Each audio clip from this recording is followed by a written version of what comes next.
honestly, transparency is very difficult. It's very difficult for people to provide all the information and to be all right with communicating and accepting failure.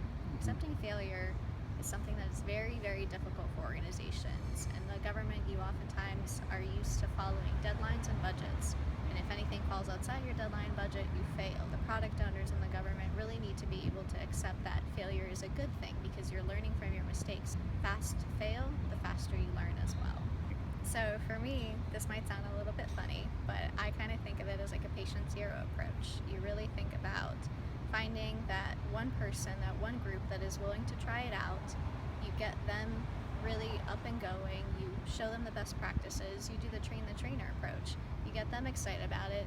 Other teams start to see the success that this team is experiencing, and they want to know what the secret sauce is. And it's really the patient zero. You infect one person with the excitement of agile, and you let it spread throughout. Like a zombie virus? A little bit. Okay.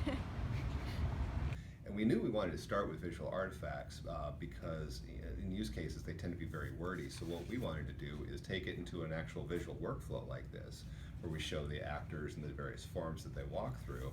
And then we would mock up the forms in Balsamic, and we would have the users work with that. And first they loved it because the visual aspect of it was very easy for them to understand, and they would focus much more on the business requirements. But we found as we worked through these mock-ups that it was much easier if we just wrote HTML directly. And what this allowed us to do was the users would focus on interacting with the real front end, while our developers would kind of iteratively create the data that fed these screens. We still use these workflows to get to kind of the business process of it, but we jump right to the prototype, and we have an extensive library of prototypes that we can pull on to stitch together what we need. And this allows us to quickly get to the business and data requirements. Hi, this is Ben. I'm going to walk you through a recent project and the process we used to tie all this together, to implement agile practices to an organization that was new to it, to really engage users in a meaningful and productive way, and at the same time manage change with a complex group of dozens of stakeholders and several distinct user groups across a large modernization program. So let's take a quick look. The central thing we did was we held stakeholder workshops, highly facilitated, to generate a backlog and then a sprint backlog.